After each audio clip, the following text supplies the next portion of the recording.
Good morning, everybody. Welcome to the next Facilities Life event.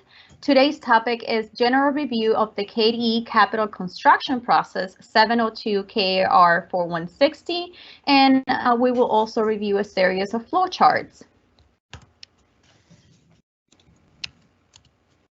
The presentation will be presented by the KDE District Facilities Branch, Greg Dunbar, AIA Manager, and Jace Bauman, KDE Architect, will be the lead presenters of today's presentation. Assisting them will also be Tanisha Keene. Tanisha will be managing the Q&A portion of this meeting, and myself, Oksana Lopetegui, I will be managing the presentation.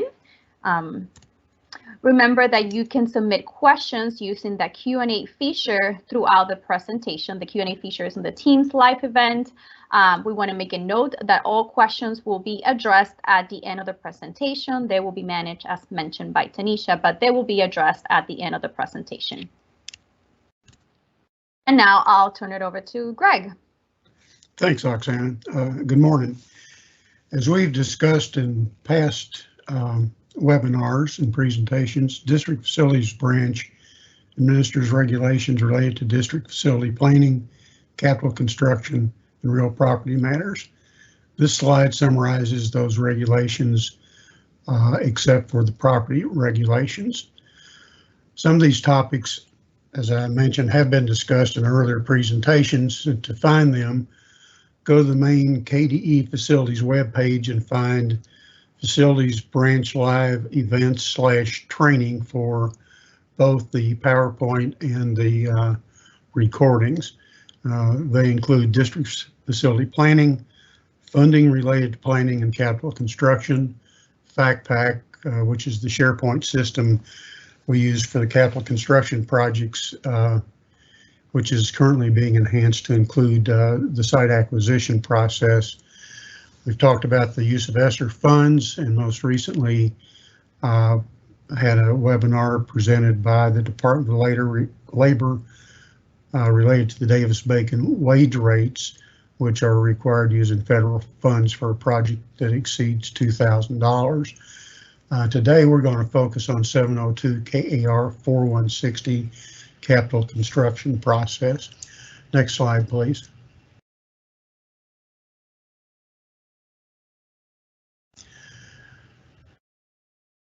In general, regulations provide compliant pathways related to multiple statutes and have the force of law.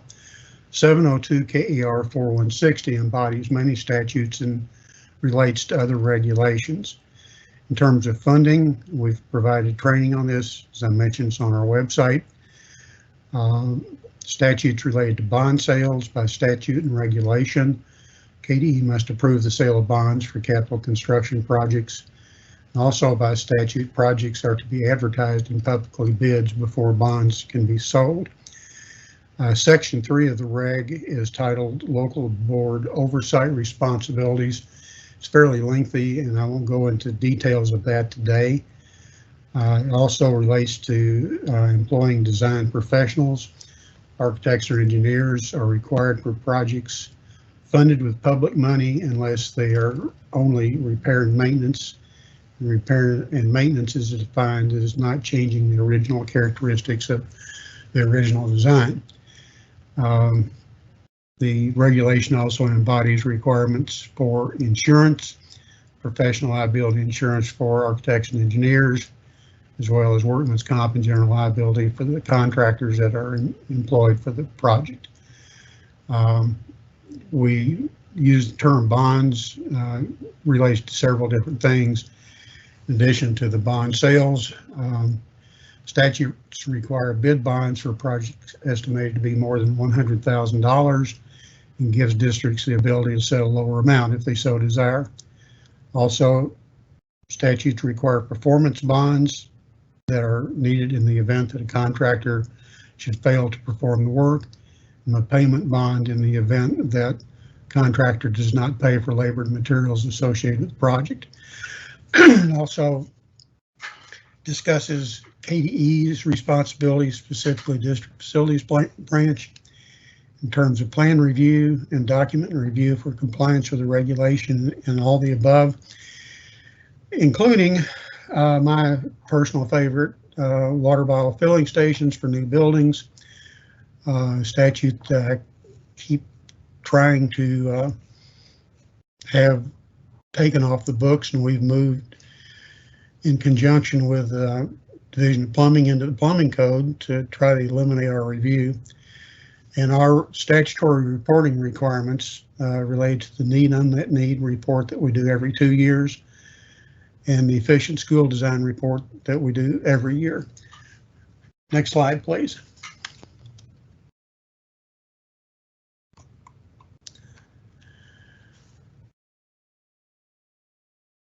Regulation includes 3 basic construction delivery methods. For years, the framework of the regulation has been the American Institute of Architects, AIA documents related to general construction, or what we call GC, and construction management, or CM, delivery methods, with these multiple Kentucky statutes and regulations overlaid on the process. The AIA documents have been developed over decades, and they are revised periodically with input from design professionals, representatives of the construction industry, and legal counsel. And they're used nationwide, so they're very well known, not only within the design community of Kentucky, but elsewhere. They're organized into what AIA calls families of documents. Each family describes the responsibilities of each party to the contract within each construction delivery method. So these documents for GC and CM delivery provide for 5 phases of a project: schematic design, design development, construction drawings, bidding, negotiation, and construction. When we revised the reg in 2013, we added a new section to provide structure for guaranteed energy savings contracts based on KRS 45A352 and other applicable statutes that relate to our reporting requirements. We strongly encourage all parties to be familiar with the family of documents associated with the project's construction delivery method. Next slide, please. Today's session is going to focus on general contractor and construction manager construction projects from the initial BG1 submittal through BG5 project closeout using 702 KR 4160 framework, and is embodied in FACTPAC. FACTPAC and the regulation is a linear step-by-step process that begins with the district submitting an initial BG1 project application form in FACTPAC, which we've covered in previous presentations. When the BG1 is approved by KDE, a checklist of required submittals is sent back with the FACTPAC approval notification. Additionally, a tier is assigned to the project, which may eliminate one or more of the 5 phases I just went over. Next slide, please. Included in today's session, initial BG1 submittal and approval, consultant contract review and approval, design document review and approval, post-bid review and approval of revised BG1 and related post-bid information, including the proposed construction contracts, review and approval of construction change orders, and review and approval of the BG4 and BG5 construction closeout and project closeout forms. Next slide, please. James Bauman, who's one of our staff architects, will provide graphic representations or flowcharts to describe the process in a different manner than we have done before, and in response to requests to do so. So James, you have the floor. All right, thank you. I have prepared a series of slides showing the process in graphic form, and I think they'll illustrate the back and forth nature of the process. And it starts off with an initial BG1, which is prepared and submitted by the district. And that is a requirement, although we understand that the financial advisor and maybe even a consultant might advise the district on that initial BG1. It still has to be submitted by the district to KDE. And that BG1 should include a copy of the signed BG1 printed out from FactPack, a signed BG1, plus any attachments that might be required. Now, we've done a lot of ESSER work lately, and ESSER requires a couple of specific documents to be attached to the BG1, and we have had to return many a BG1 because those documents were not attached. So when the document is submitted, it goes first to our financial analyst who reviews the funding, that there is enough money in the till for the BG1. It then comes to us for review, and we review BG1s every Tuesday and Thursday afternoon. So we try to be on top of this as best we can. And we review these BG1s for their scope and their funding, that it's appropriate. As many of you know, that fund sources have various restrictions of various kinds. So we aim to ensure that the money is used appropriately for whatever is intended by the BG1. We check to see that the work is actually on the DFP, and where it sits on the DFP informs, of course, what restricted funding you can use, and review the attachments that we just mentioned earlier. And you come to basically a choice, yes or no. And the fact is, we return many a BG1. There are no attachments. The attachments aren't signed. Occasionally the scope and funding are incorrect. But it just kind of, as you see, you get locked in this loop.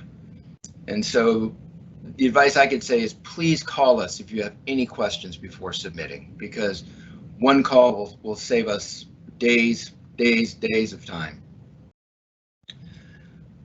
But suppose everything is okay. Then we say yes, and you've got an approval to proceed. Now, just one small caveat, a couple of small caveats here. This process does not talk about emergency situations. That's an entirely different kettle of fish, and your best bet is just to call us and tell us what happened and seek our guidance from there, and we'll let you know how to proceed. Also, you may be asking for a capital funds request, in which case we will return the BG1 incomplete, waiting on that signed CFR to be attached and returned. And that's just kind of a standard procedure for us. So there's lots of hands involved here. It has to go through our financial reviewer, goes to me or one of my colleagues, it goes to Greg, then it goes to our director, Che Ritter. So there's a lot of sign-offs here, but we try our best to do it as quickly as we can.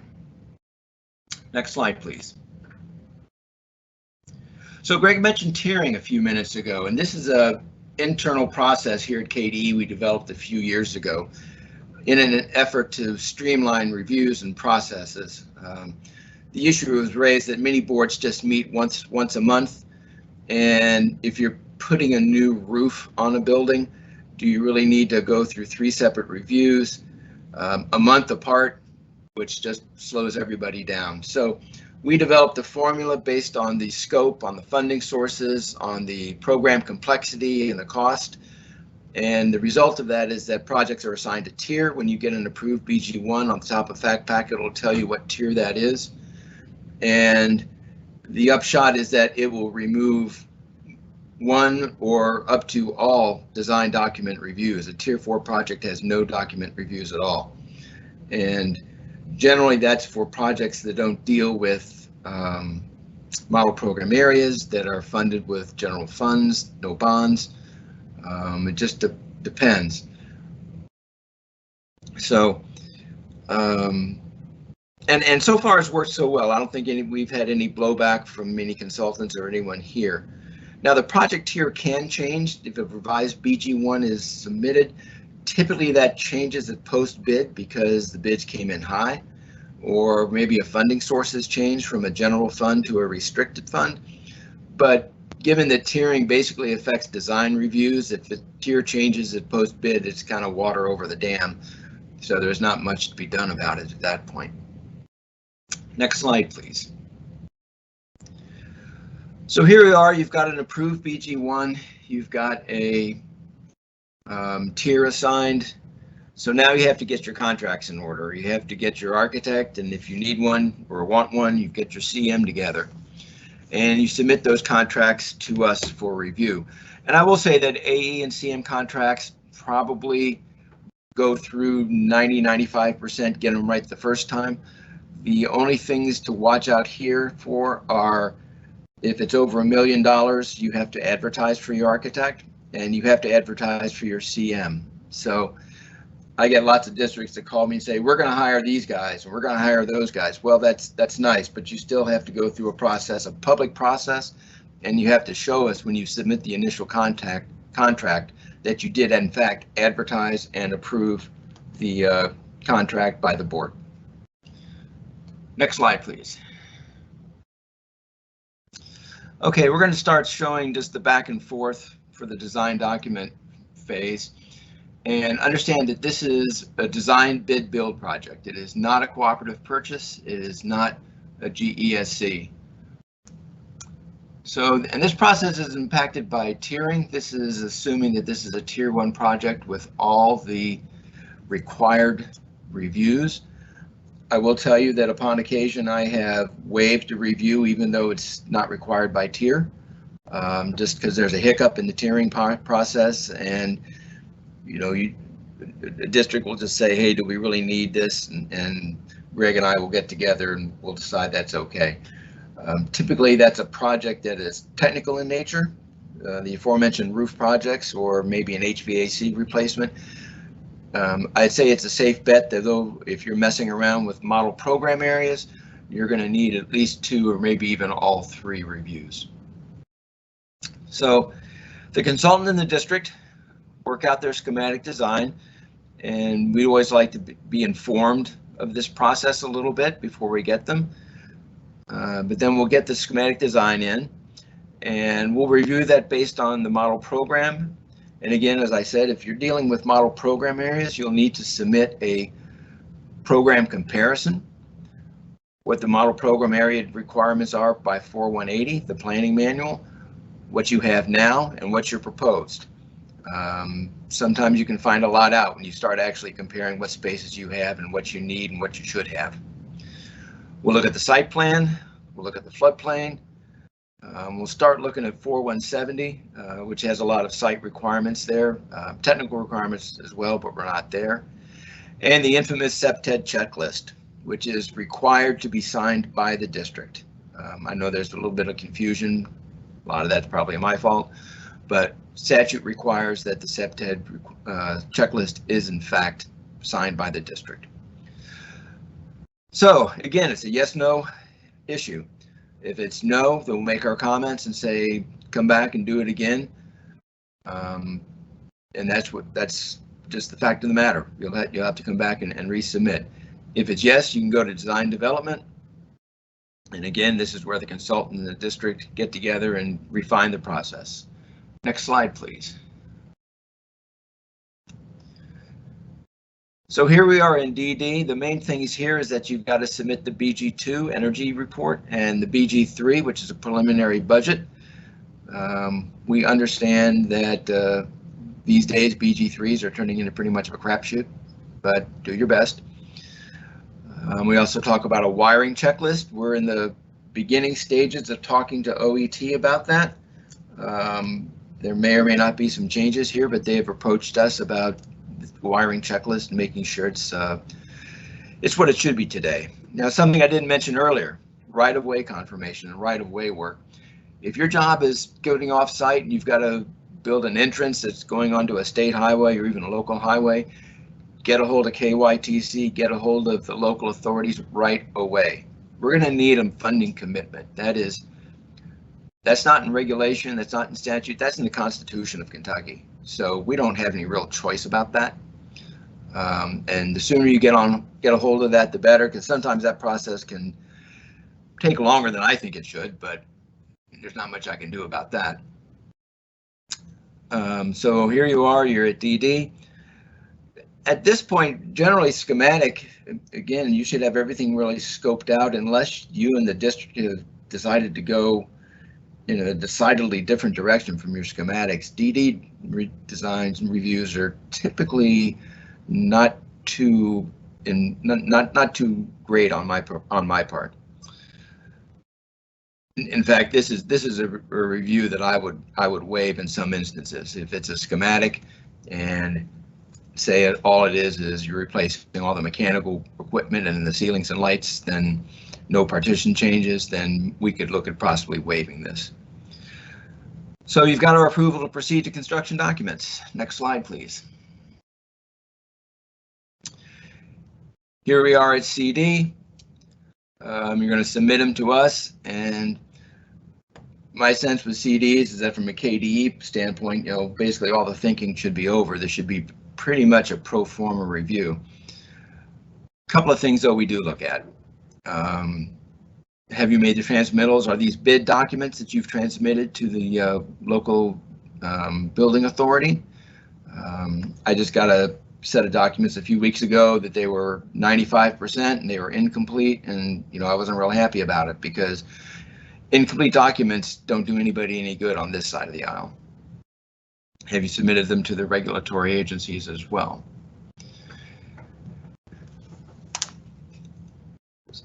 One thing about construction documents that I do look very, very stringently is open specs. A lot of times we'll get specifications for particularly mechanical equipment where there's a basis of design and the spec is written so tight, it's pretty apparent they're not looking for anybody else. And that does not really meet the intent of the law, which is to, or the regulation, which is to have a competitive open bidding. I understand basis of design, but we see specs coming in where you get basically a proprietary spec and it's written that, well, if you want to submit something else, call us up and we'll let you know whether we like it or not. And that's not good enough. That is not the intent of statute. So be aware of that. Same thing goes for lighting packages. Your lighting house is going to give you a package. Make sure that it's open and they have confirmed that it is an open spec for lighting. Now, there is one difference in that. There are districts that do want proprietary equipment, and we see that mostly in building hardware. We see it in security and fire alarms. We see it in mechanical controls. They have a district-wide system. They don't want to have a different control in one building than they've got in the rest of the district. That's okay. The district has to provide us a written determination why they want a proprietary system. That's all it takes. And we're amenable to that. We understand that you don't want to have one sort of lock sets that your guys know how to operate, and then suddenly there's another set in another school that they've got to be trained on. So we understand that, and we can work with that. So we go through all that, and everybody's happy. We say yes. The board goes and places an advertisement for bid. Next slide, please. Bid goes out. District receives the bids, presuming they don't have heart attacks over the recent price increases. They're ready to go. We are seeing some projects going out to bid and then not going forward simply because they're just too darn high. But say you got the money, you and the consultants review the bids, recommend them to the board, and we get the post-bid package. And it's a pretty substantial package there. You've got the board approval, you've got to submit the ad, the bid tab, form of proposal, security of the apparent low bidder, proposed AIA contract, and the purchase order summary. And that can come from the consultant. That doesn't have to come from the district. The consultant can gather all that together and submit to us, and we will review. Generally, they come in pretty good shape, and they're approved on the proposed level. Sometimes they don't have everything, but generally they are. You're given permission to execute the contract. Resubmit the executed contract with your P&P bond and your certificate of insurance if you haven't already given us that document, and then we'll approve the executed contract. Now, a word about the purchase order summary. The signed purchase order summary is intended to provide a document that verifies all of the purchase orders to prompt the bid sale process. That locks in both the contract amount plus the owner supplied equipment and enables a construction amount to be, construction amount to be mounted into the revised BG1. And upon approval of that BG1, you can go ahead and get into the bond sale. Next slide, please. Oh, before we go, on the previous slide, Tier 4 projects still require complete post-bid package, right? Not just the contract. You've got to have everything from the advertisement to the contract. So there are two documents that we get post-bid. We get the post-bid contract package. We get the revised BG1. And again, it's a pretty straightforward BG1 process. I will say that I can approve a contract without a BG1, but I can't approve a BG1 without a contract.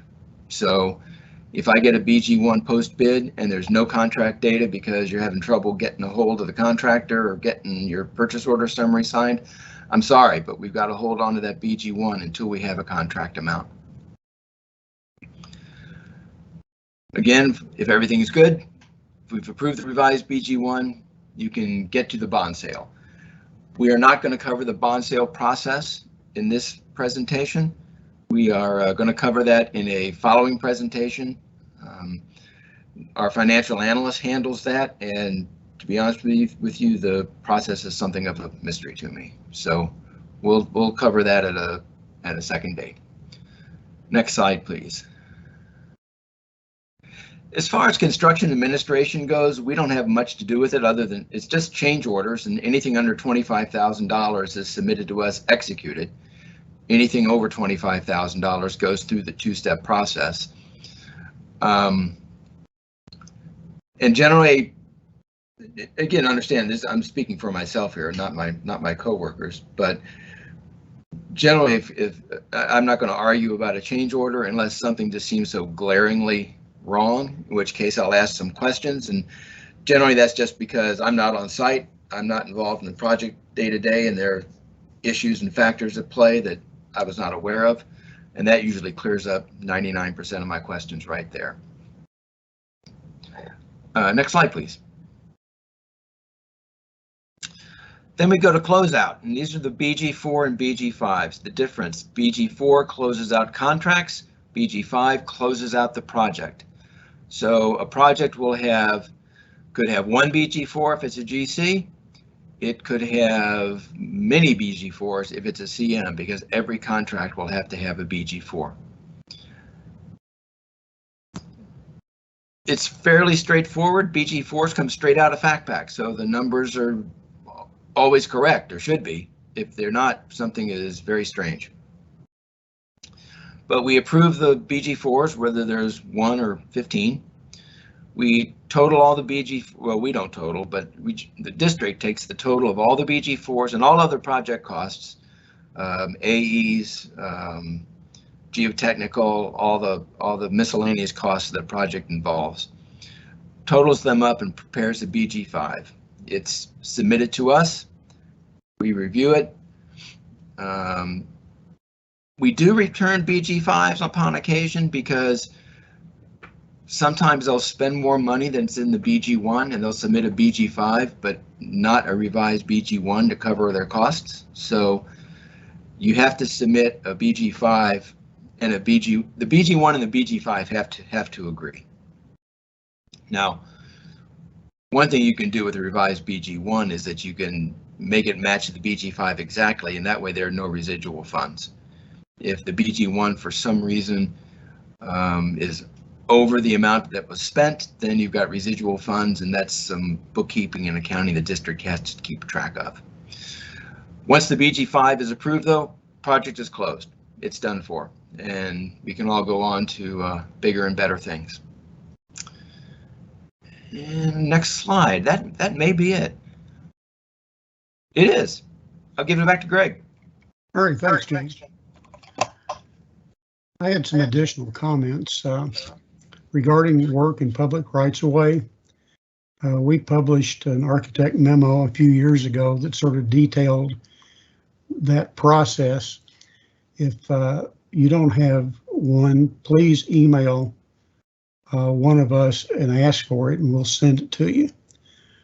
Regarding specifications, KRS 45A, which is the Kentucky Model Procurement Code, requires that a minimum of 2 equivalent products or materials be included in the specifications.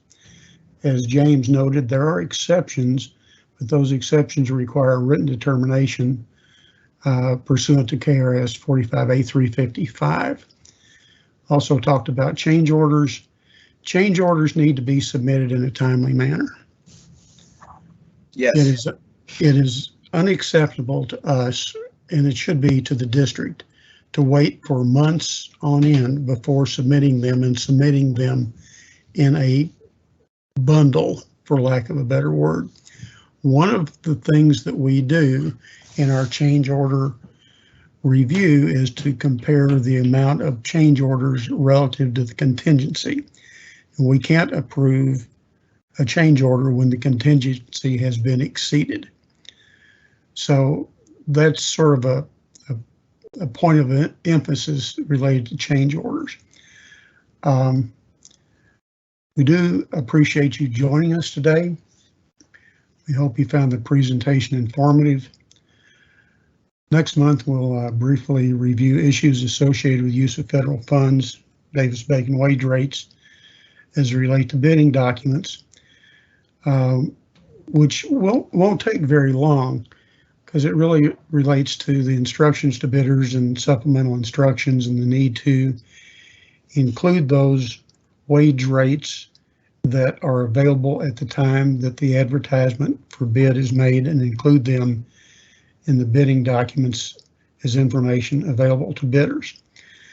And James touched on bond sales. We've really been through the ringer in late December and January because of the number of bond sales that we've had to deal with.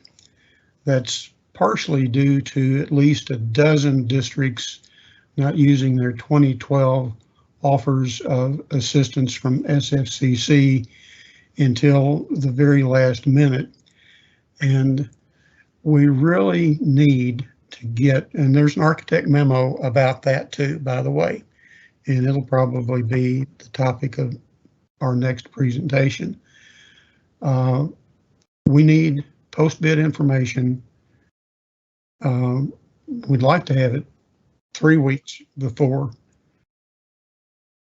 The bond sale system itself starts counting down 10 days before the bond sale, and Jeff really gets upset when we don't have stuff available and can approve a post-bid revised BG1 before then. So that means all the proposed contracts, purchase order information, so forth, needs to be in hand. Otherwise, we may have to postpone a bond sale if we don't get stuff in timely. And that's specifically relevant today in what we think is an environment in which interest rates are going to go up. So, Tanisha, what questions and comments do we have? Hey, Greg, can I just interject for just a second here? Absolutely. Greg mentioned architects' memos. We've got a bunch of them out there, and I would strongly encourage districts to keep a file of those memos. They're available. We issue them out if you don't have them. We'll look at a way to maybe publish them. But I think a lot of questions could be answered by reference to architects' memos. And both districts and consultants, I think, should make it a practice when beginning a project to review the relevant memos that may come into play in a project. I think that would maybe allay some questions that otherwise would lead to rejected BG1s. or plans for that matter.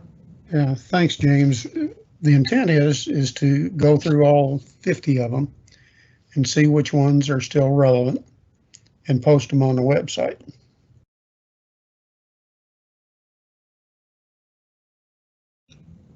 Tanisha, any questions? Yes, we have a few. I have one from an anonymous person. Will the procurement for architect services be addressed? Is this presumed to have happened before the initial BG1 since estimates are needed? I've noted estimates, though, can be simplified based on square footage, for instance. We see lots of times in board minutes that they've approved the initial BG1 and a contract for an architect. I don't think there's anything that precludes advertisement for an architect before a BG1 is approved, even at the district level. Yeah, just don't send us the contract before we send the BG1. Right. We made a comment earlier about this as a phased linear process. Yes, I've gotten recently several architects contracts that come in before the BG1 is approved. In fact, you know, a function of FactPack is that you can set up a job number without a BG1.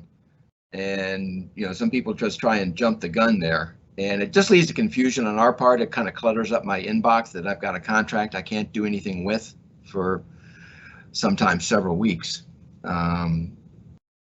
So yeah, just again, try and keep this some semblance of order here. May I also chime in on that, Greg? Absolutely. So one of the reasons why sequentially contractual agreements with design consultants is after a BG1 is because, strictly speaking, the district cannot expend monies for capital construction consulting until the contract has been, the project itself has been approved. Right. What that really means is it's not a facilities process procedural question. It's one of tracking finance and where the fund sources are coming from and how they're expended. And that's more of a munis tracking thing, which we don't do.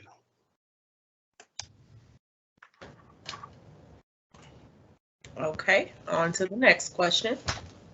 How do the price contracts with co-op affect this process? All right, I'm going to tackle that one. Our position is that when you're utilizing a price contract, it eliminates the advertising and bidding portion of the regulation. And that is if all the work is included within the scope of that existing price contract. We've reviewed that with KDE's procurement folks, and they support that position. The co-op price contracts can be used in several different forms. They can be standalone. You know, roofing sometimes is done that way. Bleachers sometimes are done that way. Or when they can also be integrated into larger contracts, but then they have to be administered as separate contracts. Any of my staff want to chime in? Yeah, this is Gary Least. I thought I'd add that some districts believe that the cooperative purchasing agreements include the design services and they may be offering those, but I believe, Greg, correct me, but the regulations require that the districts enter into the agreement with the owner, enter into the agreement with the architect to do the design. That's correct, and we've run that by our legal counsel as well. There is at least one price contract that has some architect fees included. The regulation says that the district is to negotiate fees with the design consultant. They can do so using those fees. it's up to the design consultant whether or not he feels like those fees will be adequate to provide the services required. Greg, Statute. I got a comment too. Let me finish. Hang on. Statutes require that the design professional of record also provide contract administration, which means that they are to ensure that whatever their design is, whether it be roofing or bleachers or whatever,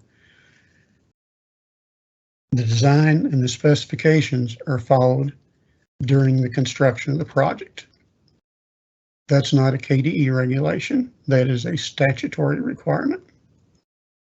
Go ahead, Marcus.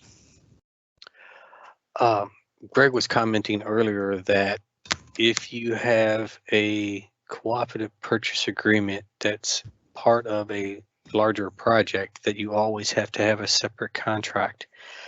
Actually, that's not always true. If you have a subcontractor working underneath a prime consultant, let's say a general contractor, whether it's a bid package or whether it's only a general contractor, doesn't matter. The materials may in fact show up in the form of a purchase order, which is an agreement, not a written AIA contract. And all of the contractual services and obligations and binding would fall underneath that general contractor and does not require a separate contract. If in fact it's exclusive of a prime, then in fact you do need a standalone contract, because then that subcontractor otherwise becomes a prime contractor, much like you see in construction management delivery. They may seem insignificant, but back to what Greg was talking, or James and Greg were talking earlier, these contracts are loaded with all the roles and responsibilities of all the parties involved in the written agreement. And if you have an entity that's responsible for a scope of work and for the bonding and insurances for that scope of work, there's where that's where the responsibility lies. It's not 100% one for one, always guarantee you're going to have a contract. It depends on the delivery of the project as a whole. Yeah, and your design professional is going to have to manage that. Correct. Well, thanks, Marcus. Are you finished? Yes. Okay, I'd like to sort of leverage that into a larger discussion about procurement. BG1 identifies the two procurement standards that districts operate under. Model procurement's KRS 45A. About 85% of the districts operate under that. The remaining 15% operate under what's commonly called bid law, or Chapter 424, which is legal notices. Model procurement provides for a very structured approach and provides, the structure for competitive negotiation if the bids exceed the funds available, non-competitive negotiation, and other things that bid law does not. If you look at KDE's procurement webpage, it recommends that districts adopt the model procurement code. Interestingly, guaranteed energy savings contracts are delivered under KRS 45A352, which by definition could eliminate those districts under bid law from doing that.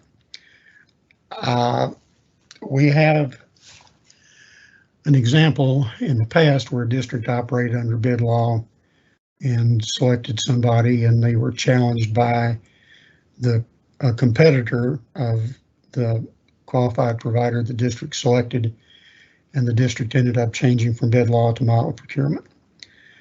I think we probably allowed some to go through, not realizing because our knee-jerk reaction is to look at everything under model procurement, because the vast majority of districts do use that. So that's sort of my soapbox. If you're representing a district that operates under bid law, please consider changing. Any more questions? All right. Next one is related to James Bowman's comment. It's, do we send the determination to our project reviewer for items on every project, or can we have one for the district?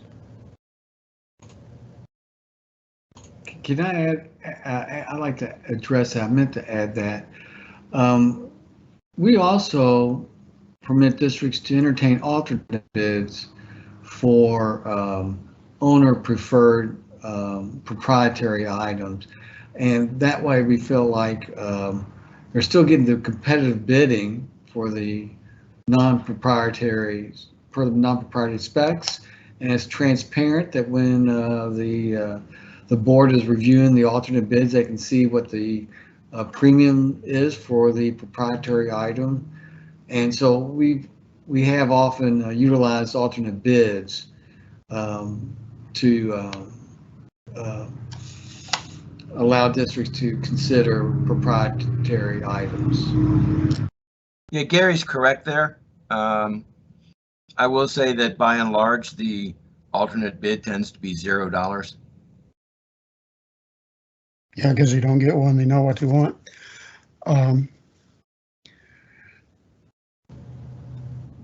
There was a question about whether or not it has to be done on a project basis or on a district basis. My preference would be on a project basis. However, you know, for those districts that are large and very active, you know, if that determination under 45A355 is made, it could be submitted with each project. Does that make sense? One letter submitted multiple times. Yes. For the specific item. Yes.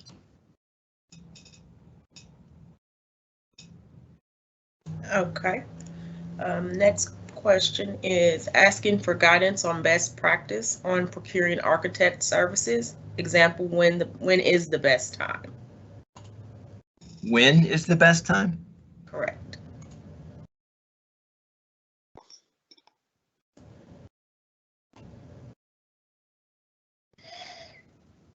Well, I think that would probably, I generally tell people in presentations like this, I tell the districts that the best phone call I get is when a district calls me up and says, we want to do this and here's how we want to pay for it. And that will start a conversation with us, and we can then segue into talking about hiring an architect and the rest of it. I would advise going in that way. If you have a project that you think needs an architect, and that's why we're here, give us a call and say, here's what we want to do. What are my options? Yeah, James, if I could expand on that, this is John Gilbert. In terms of the procurement of your architect, depending on your project, I know, like, for example, if you have a brand new building, that's a big deal to the district. And trying to get somebody on board prior to a BG1 it is certainly important. I think that's something that you advertise for, you look at, you have those communications early on, and just understand that from a review process, when we see things, the BG1 has to be approved, and then we look into approvals for the actual owner architect agreements shortly thereafter. You know, you want to be careful in terms of you know, the actual contract versus some upfront discussions that you have. Those are two very different things sometimes in terms of looking at those projects, because I mean, there is an understanding of needing to have some consultation as you prepare things to send our way as well. And just on a sort of a related note for districts, if you're unsure about acquiring architectural services, then talk to your peers in neighboring districts and get a sense of who they use and why, and you know, what their particular details are in those relationships. All right, I have a question I believe is following up to the one I just directed towards you, James. Can you increase the number of alternates allowed if you're not going to allow us to use determinations?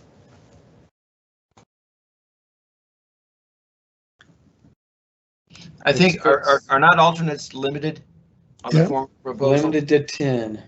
Yeah. And what was that comment? Not allowing them to use a written determination? No, we're not doing that.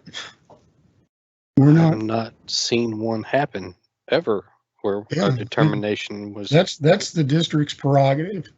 Yeah. They just have to do the documentation process to make the determination.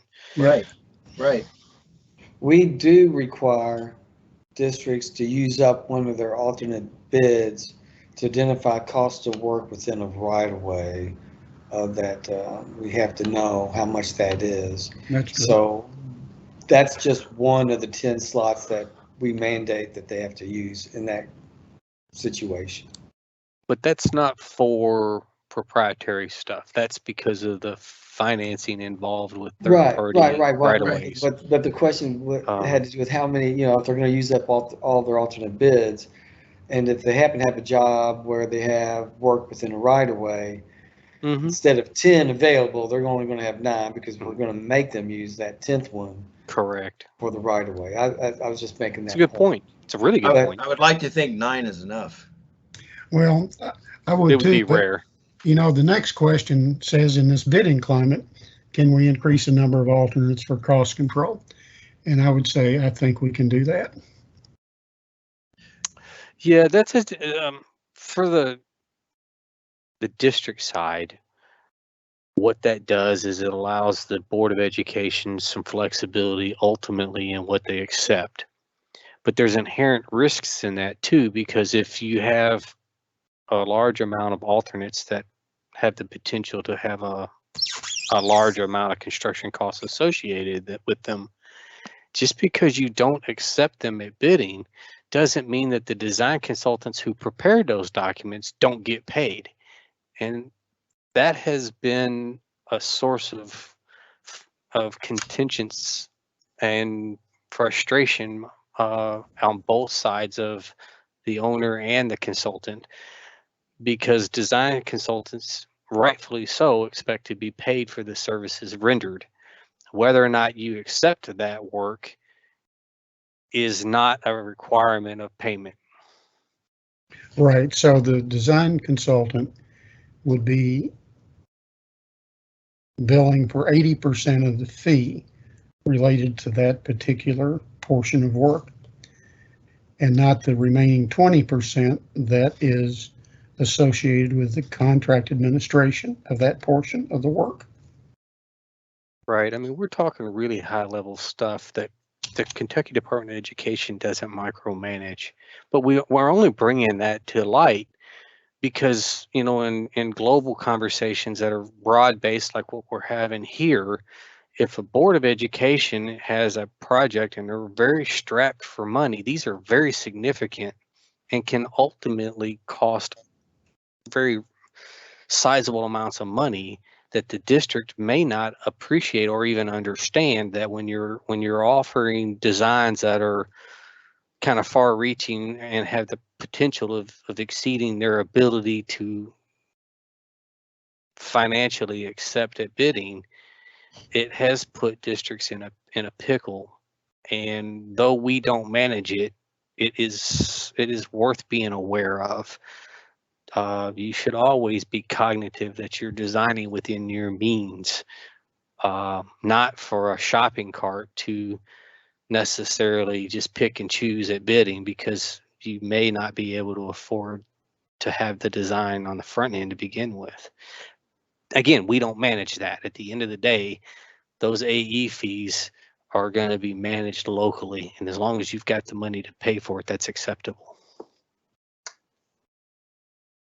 On a very high level, I'd like to say this before we close.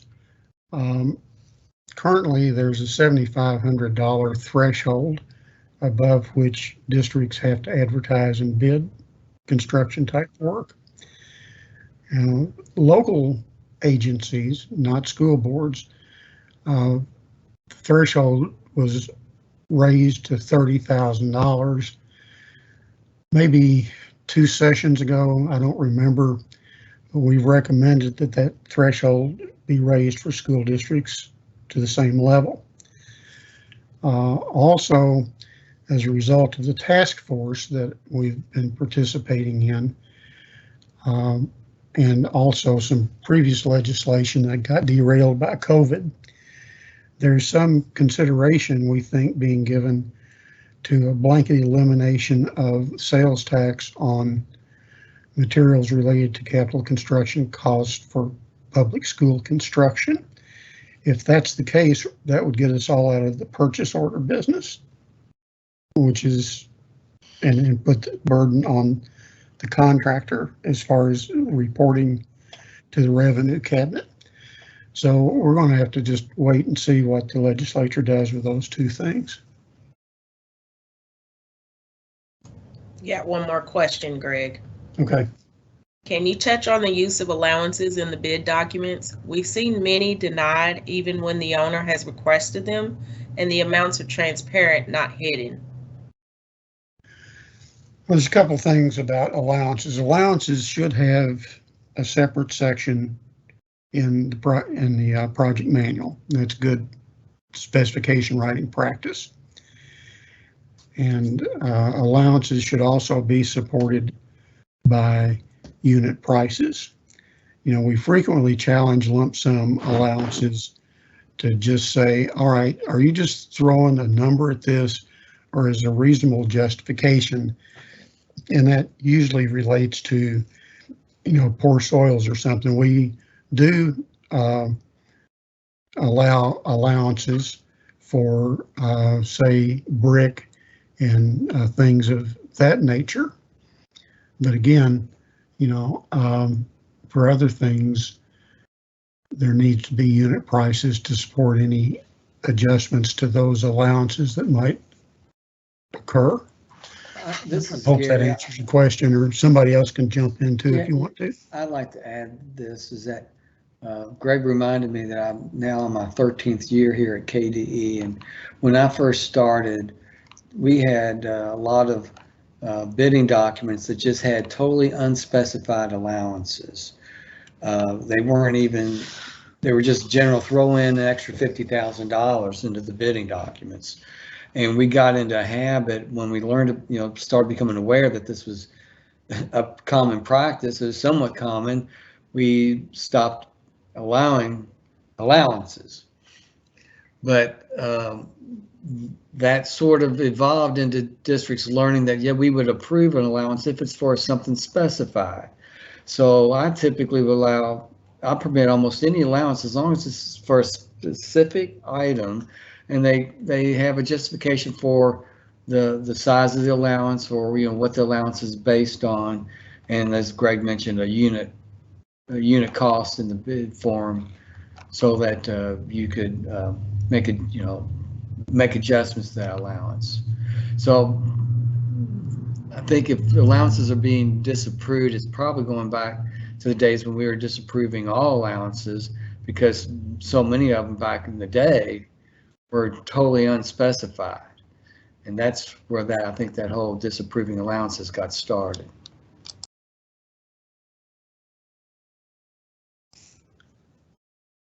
Any more questions, Tanisha? That is all I have for today. Well, we're approaching the noon hour here in the Eastern Time Zone, so. Sorry, one just came in just as you said that. Too late. It says, what is the current KDE position on the current bid market? Inflation, cost overruns, 10% over BG1, and etc. Well, the position is established by the reg. And we understand that we are in an unprecedented time in terms of volatility. And, you still have to, state why, if you can, something is over 10%. But that sort of means that when you do your BG3 with the construction document submittal, you need to be very diligent in trying to determine what the market is at that time. I will tell everybody on the call that we're doing our best to expedite construction documents, especially post-bid stuff, through so that purchase orders can be placed and you can lock in prices as soon as possible. So keep us in the loop and we'll do the best we can to help you out. May I add to that, Greg? Yeah. So I think there's a common misperception, or maybe people just forget, that it's not just KDE that's got requirements about that 10%, because actually model procurement also talks about and defines requirements on how to receive bids. And one of the things that a Board of Education is tasked with doing is confirming their availability of funding when there are variations in the bids received. So that sets up into motion what we're looking for. And at the end of the day, if the Board of Education can't afford the threshold, model procurement has language that actually tells you when the Board of Education has the right to just say, we're not going to proceed because the project exceeds our available funds. And I want to say that's also 10%, but I don't remember off the top of my head. I don't think there's a percentage, Marcus. Yeah, but it does have language in there that kind of sets up the framework for why we do that. Yeah. All right. Well, thanks everybody again for your time. And we hope you'll join us again next month for another riveting hour with District Facilities Branch. I can hardly wait. Yeah.